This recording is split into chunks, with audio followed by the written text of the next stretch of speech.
Hello students, welcome to Edu Spark. आज का topic है class 3 NCERT our wondrous world unit 2 chapter 5 plants and animals live together. ये है आज का टॉपिक। इसके पहले वीडियोस का लिंक मैं डिस्क्रिप्शन बॉक्स में दे दूंगी। अगर आप लोगों ने नहीं देखा है तो जरूर जाके देखिए। और चलिए आज का चैप्टर स्टार्ट करते हैं। In chapter 4 we saw lots of plants. Have you noticed that where there are plants there are animals too? Look carefully and you will find that there are lots of animals living on, around and even underneath the plants that you see. यहाँ पे बोला जा रहा है कि जहाँ पे आपको plants मिलेंगे वहीं पे आपको animals भी मिलेंगे। वो छोटे animals भी हो सकते हैं, बड़े animals भी हो सकते हैं, पर आपको animals जरूर देखने को मिलेंगे। Here are some pictures of animals living together with plants. Which of these animals do you recognize from the pictures? Which of them have you seen before? Which of these animals live under the ground? तो देखिए यहाँ पे कुछ animals के picture दिए हुए हैं plants के साथ। वो लोग कौन से प्लांट के साथ या फिर ट्रीज के साथ रहते हैं यहाँ पे दिया हुआ है। जैसे elephants feeding on grass, a moth resting on a leaf, a caterpillar chewing a leaf, earthworms on leaves and soil, a tailor bird singing, a woodpecker on a tree trunk, ants building their nest using leaves, a colorful stink bug on a leaf, a frog resting on a leaf, a butterfly perched on a leaf, squirrels using tree hollows to hide and rest, a barbet using a tree hollow for nesting. इनमें से आपने कौन से animals and plants देखे हैं आपको mention करना है। Now discuss which of the animals shown on page 63 have you seen before? इनमें से कौन से बर्ड्स एनिमल्स और इंसेक्ट्स आपने पहले भी देखा हुआ है। Describe where and how you saw them. कहाँ देखा था, कैसे देखा था। Use your fingers, hands and arms to show how small and big these animals are. आपको अपने fingers से इन लोग का साइज शो करना है कि ये सब एनिमल्स स्मॉल थे या बिग थे। Why do these animals choose to live near plants? ये एक क्वेश्चन है which you have to think and answer कि क्यों एनिमल्स ने चूज किया है इन सब प्लांट्स के आसपास रहने के लिए।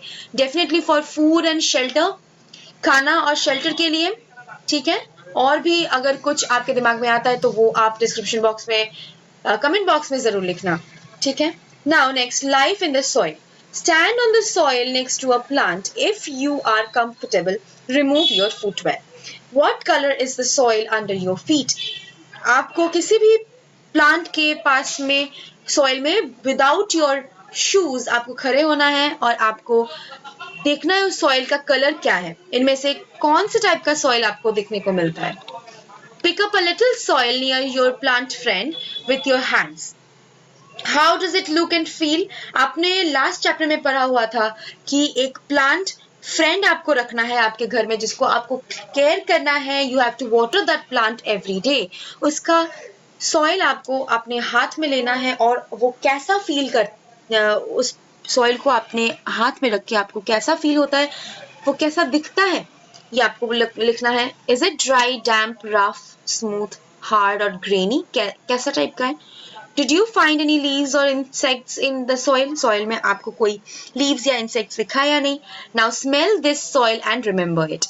और इस सॉइल का आपको स्मेल लेना है और आपको रिमेंबर करना है। याद रखना हर एक सॉइल का अलग अलग स्मेल होता है, उसको आप ऑब्जर्व करना, ठीक है।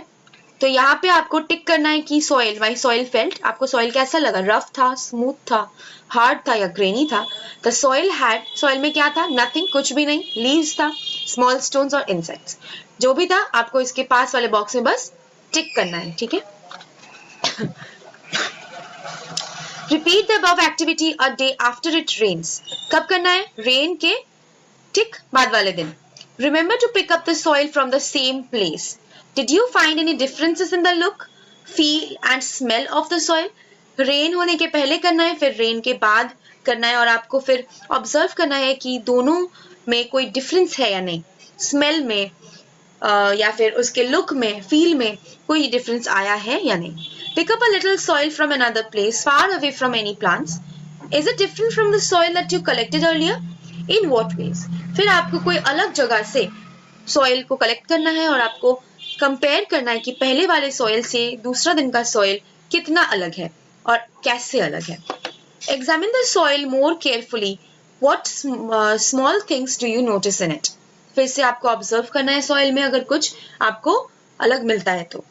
Soil is the topmost layer of the earth's surface. Soil is made up from rocks that have broken up into tiny pieces, as well as old leaves, roots, stems, and living and dead animals like insects. Soil क्या है? Earth surface का सबसे top most layer है ये. Soil किससे form होता है?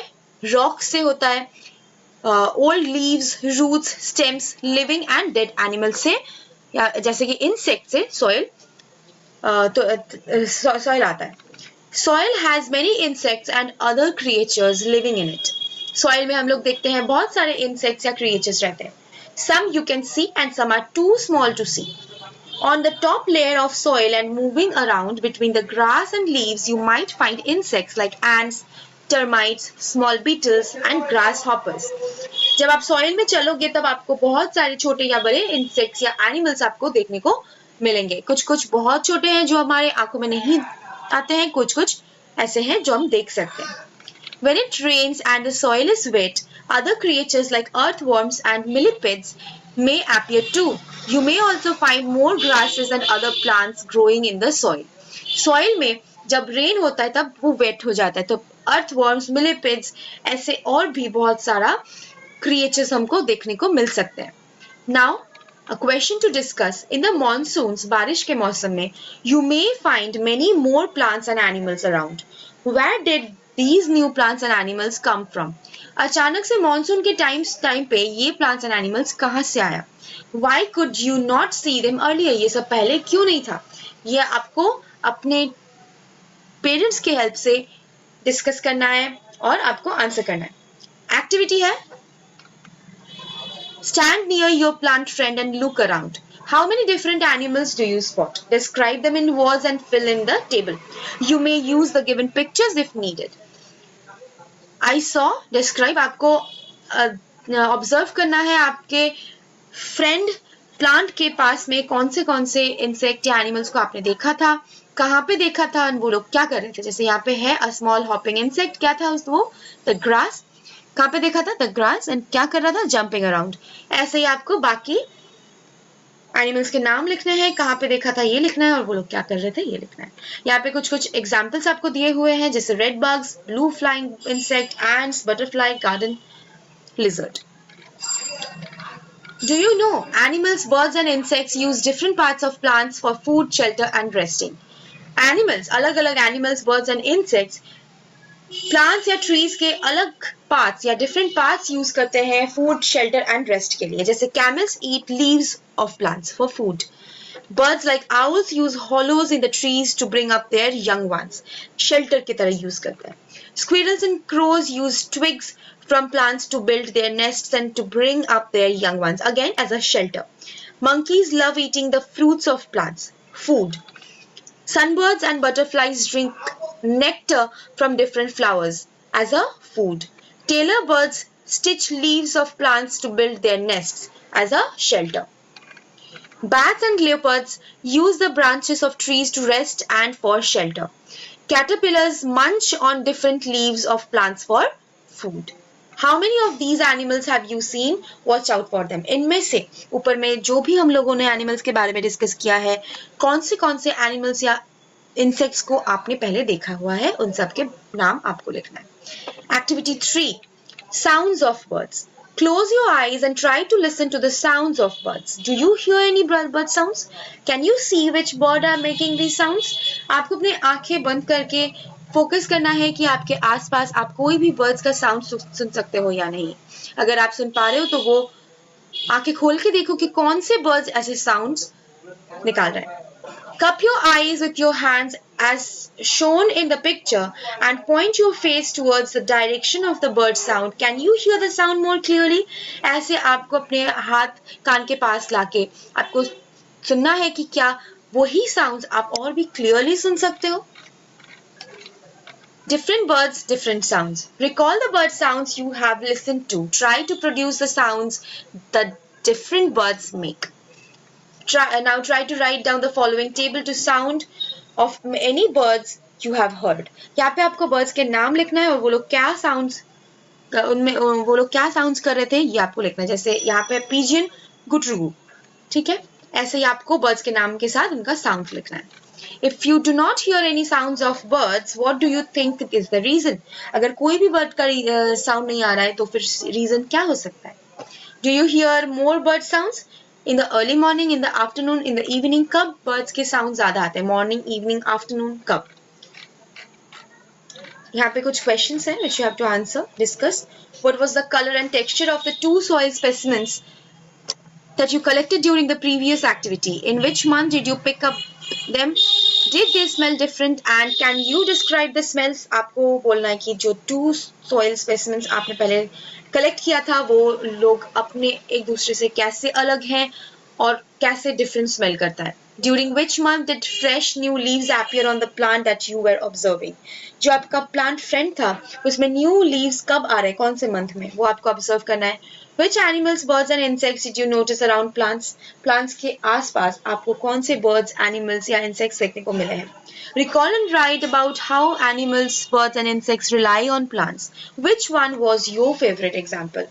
आपको यहाँ पे recall करना है, मतलब पहले हम लोगों ने जो भी पढ़ा हुआ था उसको आपको recall करना है कि कौन से animals, birds and insects plants के ऊपर rely करते हैं और कैसे rely करते हैं वो आपको रिकॉल करना है और आपका फेवरेट एग्जाम्पल कौन सा था ये आपको बताना है. Which soil made up of? Soil किस चीज से बना हुआ है रहता है ये हम लोगों ने पहले ही पढ़ा हुआ था इस चैप्टर में, जैसे कि old leaves, insects, animals, rock, ठीक है. Now you have to write down names of 2 animals that you observed near on plants. Describe the shape, size and colors of these animals. Guess why these animals were staying near these plants. What other interesting things did you notice about these plants? ये आपको answers लिखने हैं. Now you have to draw your plant friend. Okay? Use different colored small dots in your drawing to show the places where you spotted animals, birds and insects. पहले आपको अपने plant friend को draw करना है with the help of a pencil and उसके बाद आपने अगर कोई insect, bird या animal देखा था उसके आसपास वो आपको dots, colored small dots के help से वो draw करना है. Now you have to put in order. One day Suma found a caterpillar on a tugger plant. She found it interesting. She observed it for about 10 minutes. It was eating tender leaves continuously. Her mother came close to her. She guided her to observe the caterpillar each day. Suma became more curious. Consult an elder person and organize the following changes in order. यहाँ पे एक लड़की का नाम बोला गया है जो कि है सुमा. उसने अपने एक टगर प्लांट में एक कैटरपिलर देखा था जो कि what he was doing, he was eating tender leaves continuously. So सुमा की मम्मी उसको क्लोजली उस प्लांट को ऑब्जर्व करने बोलती है कि कैटरपिलर कैसे डे बाय डे खुद को चेंज करता है इनटू अ बटरफ्लाई. तो with an help of an elder आपको यहाँ पे ऑर्गेनाइज करना है कौन सा सेंटेंस पहले होगा कौन सा सेकंड होगा. देखिए पहले है now it was a butterfly, ये लास्ट सेंटेंस है. The caterpillar formed a cocoon, flew away gently, one day it stopped eating, it came out of the cocoon. ये होगा पहला. One day it stopped eating, the caterpillar formed a cocoon, it flew away gently, it came out of the cocoon, now it was a butterfly. ये है इसका order, ठीक है. ये आप फिल कर सकते हो with an elder person help. तो आज का ये चैप्टर यहीं पे खत्म होता है. अगर वीडियो पसंद आई हो वीडियो को लाइक करें, वीडियो को सब्सक्राइब जरूर करें ताकि आपको और भी वीडियोस के नोटिफिकेशंस मिलते रहे. अपने दोस्तों के साथ शेयर जरूर करें. मिलते हैं नेक्स्ट वीडियो के साथ. Thank you.